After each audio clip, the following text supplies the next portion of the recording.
इतिहास, रहस्य और आस्था की एक ऐसी दुनिया में हम गोता लगाने वाले हैं जो सोचने की नजरिए को पूरी तरह से बदलकर रख सकती है। प्राचीन ग्रंथों और पुरी के जगन्नाथ मंदिर से जुड़ी उन घटनाओं का ऐतिहासिक और वैज्ञानिक पड़ताल करेंगे जो आज तक अनसुलझी हैं। एक ऐसी यात्रा जहां भौतिक विज्ञान के नियम भी घुटने टेकते हुए नजर आते हैं।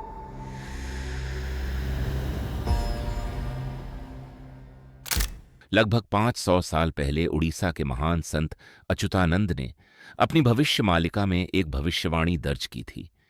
एक भयानक महामारी आएगी और लोग अपने ही घरों में कैद हो जाएंगे। आज विश्लेषक और इतिहासकार इसे सीधे तौर पर 2020 के लॉकडाउन और उस वैश्विक महामारी से जोड़कर देखते हैं। आधी सहस्राब्दी पहले लिखी गई बात आज के समय से इतनी अचूक कैसे मेल खा सकती है? भगवान जगन्नाथ के 5 दिव्य सेवकों में से एक माने जाने वाले संत अच्युतानंद की भविष्यमालिका कलयुग के अंत का एक पूरा नक्शा है। हाल ही के समय क्रम को देखें तो स्पष्ट होता है कि ग्रंथ में दर्ज विशिष्ट और अशुभ संकेत हूबहू सच हुए हैं। मई 2019 में फानी तूफान के कारण मंदिर का विशालकाय सुदर्शन चक्र टेढ़ा हो गया। मालिका की एक बड़ी चेतावनी। मार्च 2020 में पवित्र मंदिर के ध्वज में अचानक आग लग गई। और जुलाई 2020 में तो एक ऐसी घटना हुई जो पहले कभी नहीं हुई थी। मंदिर के गुंबद पर गिद्ध और चील बैठे देखे गए। ये सभी घटनाएं कलयुग के चरम पर पहुंचने के स्पष्ट संकेत हैं।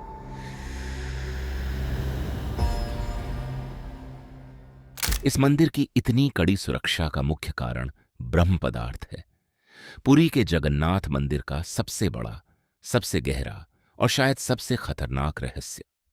पुराणिक कथाओं के अनुसार जब भगवान कृष्ण ने देह त्याग की, उनका अंतिम संस्कार हुआ और पूरा शरीर पंच तत्व में विलीन हो गया, किंतु उनका हृदय नहीं जला, वो धड़कता रहा। अर्जुन ने इसे नदी में प्रवाहित कर दिया जो तैरते हुए उड़ीसा के तट पर पहुंचा। यही ब्रह्म पदार्थ है, एक अविनाशी तत्व जो आज भी धड़कता है और इससे लगातार एक प्रचंड ऊर्जा और कंपन निकलता रहता है। यहीं पर आस्था और विज्ञान का एक शानदार टकराव देखने को मिलता है।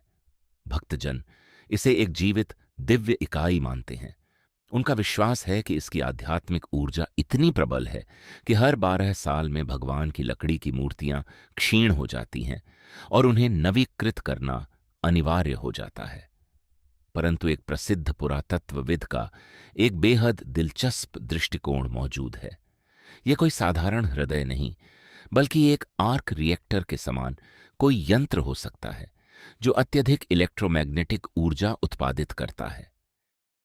इसीलिए मूर्तियों को विशेषतः लकड़ी का निर्माण किया जाता है, क्योंकि लकड़ी विद्युत की कुचालक है और यह विनाशकारी ऊर्जा को नियंत्रित रखती है। यही कारण है कि नवक्लेवर प्रक्रिया इतनी गोपनीय और रहस्यमय रखी जाती है। इसके चरण स्वयं में अभूतपूर्व हैं।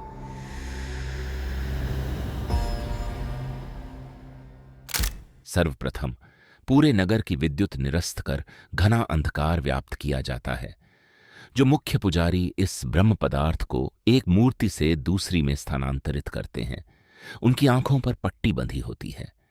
उनके हाथों में भारी दस्ताने होते हैं जिससे वे इसे स्पर्श द्वारा भी अनुभव न कर सकें। प्राचीन विवरण कहते हैं कि यदि कोई इसे प्रत्यक्षतः देख ले तो तत्क्षण उसकी मृत्यु या मानसिक विघ्न निश्चित है।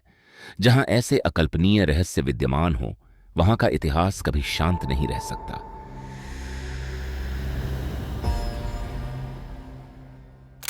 इस मंदिर ने सदियों से असंख्य बाह्य आक्रमणों और प्रतिबंधों का सामना किया है।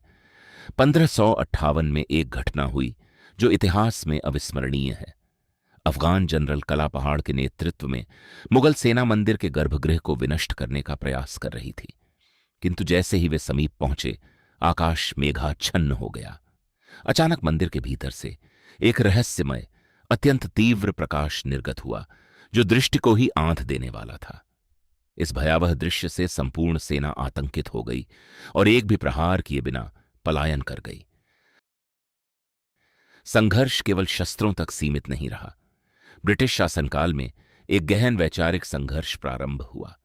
1805 में ब्रिटिश प्रशासन ने इन समस्त अनुष्ठानों को तर्कविहीन, असभ्य, अंधविश्वास घोषित किया। लाखों की भीड़ उन्हें प्रशासनिक खतरा प्रतीत हुई, किंतु भक्तों की श्रद्धा शैल के समान अविचल रही। उनका संकल्प था, भगवान का रथ न चले तो हम भी न चलेंगे। 1803 में अंग्रेजों ने पुरी पर अधिकार कर लिया और 1806 तक रथ यात्रा जैसे विशाल आयोजनों पर पूर्ण प्रतिबंध आरोपित कर दिया। ब्रिटिश साम्राज्य को इस जनांदोलन की ताकत का अंदाजा बिल्कुल नहीं था। ओडिशा के कोने कोने से एक भयंकर जन विद्रोह उठ खड़ा हुआ। लोगों ने स्वयं रथ निर्माण करना आरंभ कर दिया। इस विशाल नागरिक प्रतिरोध के समक्ष शक्तिशाली ब्रिटिश साम्राज्य को भी पराजय स्वीकार करनी पड़ी।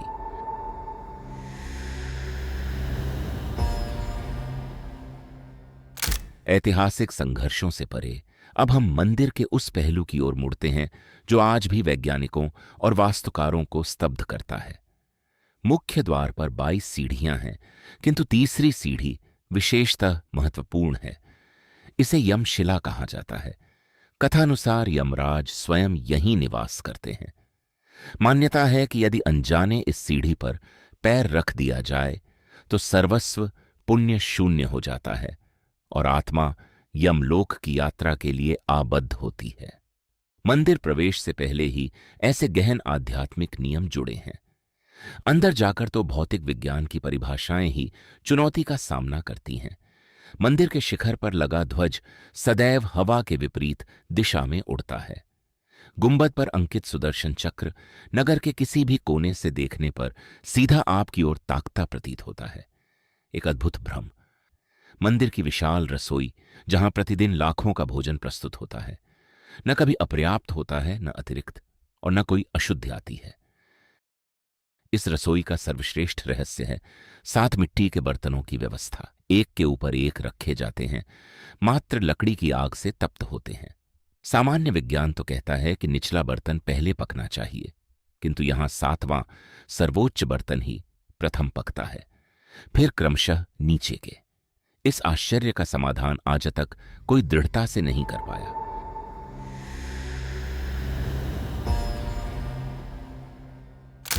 इन सभी रहस्यों को अतिक्रम करके हमें उसी भविष्यवाणी ग्रंथ की ओर लौटना होगा जहां से हमारी यात्रा प्रारंभ हुई थी।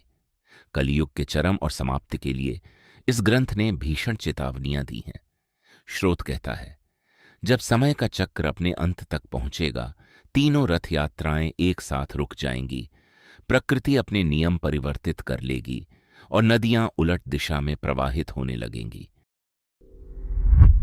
जिस ब्रह्म पदार्थ की रक्षा इतने कड़े पहरे में की जाती है, वह मंदिर से अचानक गायब हो जाएगा और तब इस विशाल जगन्नाथ मंदिर को पूरी तरह समुद्र के जल में समा लेगा।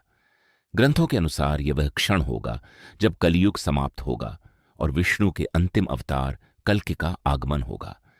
इस संपूर्ण विश्लेषण के अंत में एक ही प्रश्न शेष रह जाता है, क्या भविष्यमालिका में लिखी गई ये बातें और मंदिर में घटने वाली ये असामान्य घटनाएं महज संयोगों का संग्रह हैं, या फिर यह समय का एक अत्यंत सटीक पूर्व निर्धारित नक्शा है जिसे हम अब जाकर समझ पा रहे हैं? जब विज्ञान के तर्क समाप्त हो जाते हैं तो क्या बचता है? इस प्रश्न का उत्तर खोजने के लिए हमें इस विषय पर गहन मनन करना होगा।